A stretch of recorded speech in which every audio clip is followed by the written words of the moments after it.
नमस्कार साथियों, IT electrician 2026 second year के साथियों के लिए अपनी जो सीरीज चल रही है 500 प्रश्नों की, उसके 17वें पार्ट में आपका स्वागत है। दोस्तों, अपन ने इसी सीरीज में इलेक्ट्रीशियन थ्योरी और आपके एम्प्लॉयबिलिटी स्किल, इंजीनियरिंग ड्राइंग और आज अपना जो पार्ट है लास्ट वो है वर्कशॉप कैलकुलेशन का। दोस्तों, ये सभी क्वेश्चन जो है ओल्ड पेपर पर आधारित है। तो आज का पहला क्वेश्चन है, लुब्रिकेंट में एंटी वियर गतिविधियों का मुख्य कार्य क्या है। तो यहाँ पर आपको राइट आंसर होगा दोस्तों, घिसाव कम करने के लिए, दोस्तों घर्षण कम करने के लिए। अगला क्वेश्चन, इंजन ऑयल में डिटर्जेंट की प्राथमिकता भूमिका क्या है। तो इंजन पार्ट पर जमाव को साफ करने और रोकने के लिए।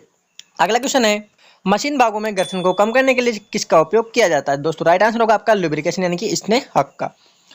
अगला क्वेश्चन है, स्नेहक का उद्देश्य क्या होता है। तो लुब्रिकेंट का उद्देश्य क्या होता है दोस्तों, घर्षण को कम करना। अगला क्वेश्चन, किस प्रकार की ग्रीस का उपयोग आमतौर पर हाई स्पीड एप्लीकेशन में किया जाता है क्योंकि इसकी एक्सीलेंट थर्मल स्थिरता होती है। वो दोस्तों कौन सी है, लिथियम ग्रीस।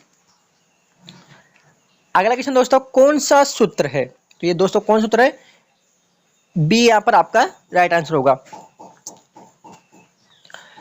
साथियों अगला क्वेश्चन है, यहां पर दोस्तों ये आपका समीकरण दिया हुआ है, इसको आपको सोल्व करना, तो इसका राइट आंसर कौन सा होगा। तो यहाँ पर राइट आंसर होगा ए। साथियों अगला क्वेश्चन है, 14x plus 3y plus 25x plus 2y का मान क्या होगा। तो आपको क्या कर देना है, इन तीनों संख्याओं को दोस्तों यहाँ पर जोड़ देना है। तो आपका कितना हो जाएगा, 39x प्लस 5y हो जाएगा।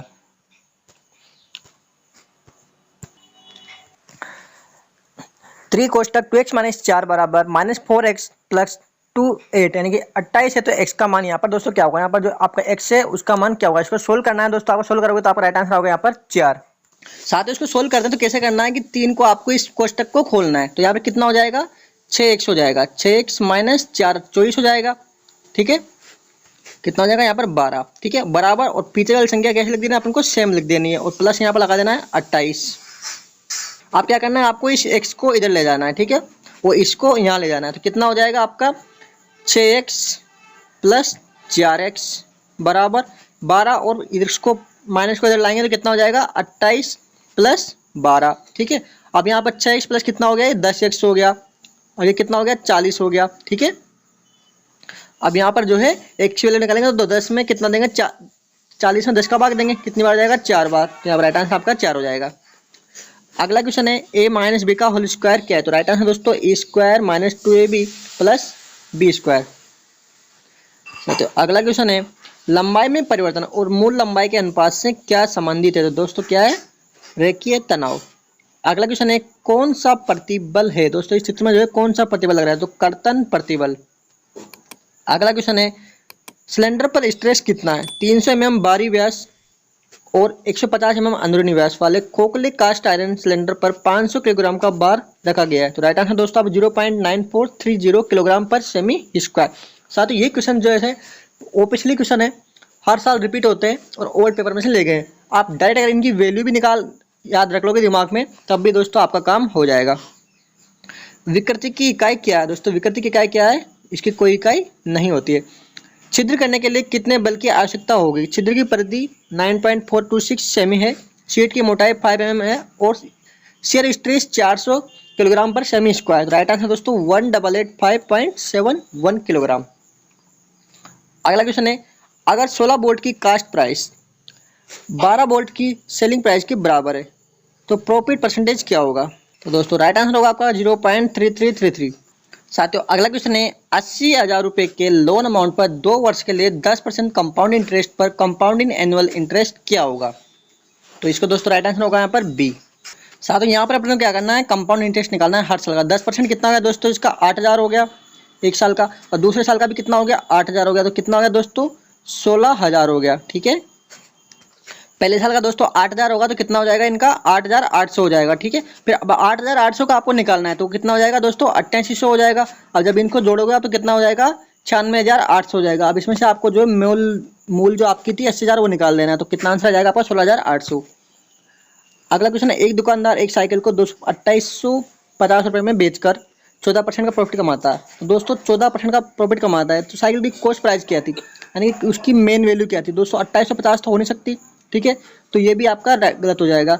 अब 14% जा रहा है तो 10% की वैल्यू दोस्तों 280 जा रहा है इसका, यानी कि समथिंग 2500 की समथिंग जा रहा है। ठीक है, क्योंकि 2700 नहीं हो सकता, 10% ही 285 हो रहा है, ठीक है। तो 285 माइनस करेंगे तो इसके बराबर होगा नहीं, इसके बराबर भी नहीं होगा, कितना होगा राइट आंसर 2500 होगा। तो आप इनको ऑप्शन से भी सोल्व कर सकते हो। आय किसको निरूपित करता है दोस्तों, वो करता है इंटरेस्ट को। 20,000 रुपये के प्रिंसिपल पर 2 साल के लिए 5% सालाना इंटरेस्ट पर सिंपल और कंपाउंड इंटरेस्ट के बीच कंपाउंड में अंतर क्या है। यहाँ पर राइट आंसर होगा दोस्तों आपका जो है 50।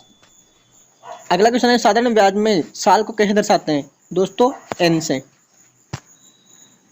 साधारण ब्याज में प्रिंसिपल को किस तरह से निरूपित किया जाता है, तो दोस्तों किसे करते हैं, पी से।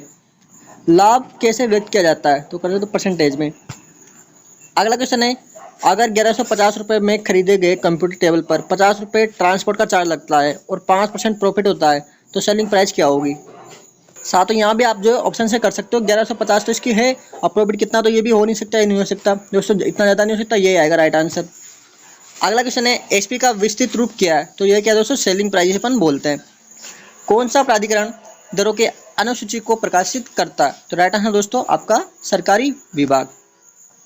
किसी विशिष्ट कार्य या प्रक्रिया में विभिन्न मात्राओं और व्यय की गणना करने की विधि में प्रयोग ली जाने वाली शब्दावली क्या है, तो दोस्तों वह आकलन, एस्टिमेट बनाते हैं उसका अपन, है ना। ओवर एस्टिमेट क्या है, तो जब कोई अनुमान वास्तविक अनुमान से अधिक हो जाए। अगला क्वेश्चन है कंस्ट्रक्शन के काम में डायरेक्ट कॉस्ट कौन सी होते हैं, दोस्तों मटेरियल की लागत। मशीनिंग एस्टिमेशन शीट में क्या शामिल है, दोस्तों वह रॉ मटेरियल की लागत। अगला क्वेश्चन है डिटेल्स एस्टिमेट बनाते समय किन बिंदुओं को ध्यान में रखना चाहिए, तो मात्रा और उपलब्धता। अगला क्वेश्चन है दोस्तों लास्ट क्वेश्चन है इस सीरीज का, रिवाइज एस्टिमेशन का उद्देश्य क्या है जब मूल स्वीकृत अनुमान से अधिक हो जाता है। साथियों आज अपनी जो है सेकंड ईयर की जो सीरीज चल रही थी 500 प्रश्नों की, वो यहाँ पर सफलतापूर्वक कंप्लीट हो चुके हैं दोस्तों। अगर आप इस सीरीज के सभी क्वेश्चनों को अच्छे से देख लेते हैं, समझ लेते हैं, तो सबसे उम्मीद करूंगा एक भी क्वेश्चन आपका जो है आज सीरीज से बाहर नहीं जाने वाला, और आपके पूरे में से पूरे मार्क्स वहाँ पर आपको मिल जाएंगे दोस्तों। इस सीरीज में अपना जो है थ्योरी, एम्प्लॉयबिलिटी, स्किल, आपकी वर्कशॉप कैलकुलेशन और आपकी जो है इंजीनियरिंग ड्राइंग, ये चारों सब्जेक्ट यहाँ पर पूरे हो गए।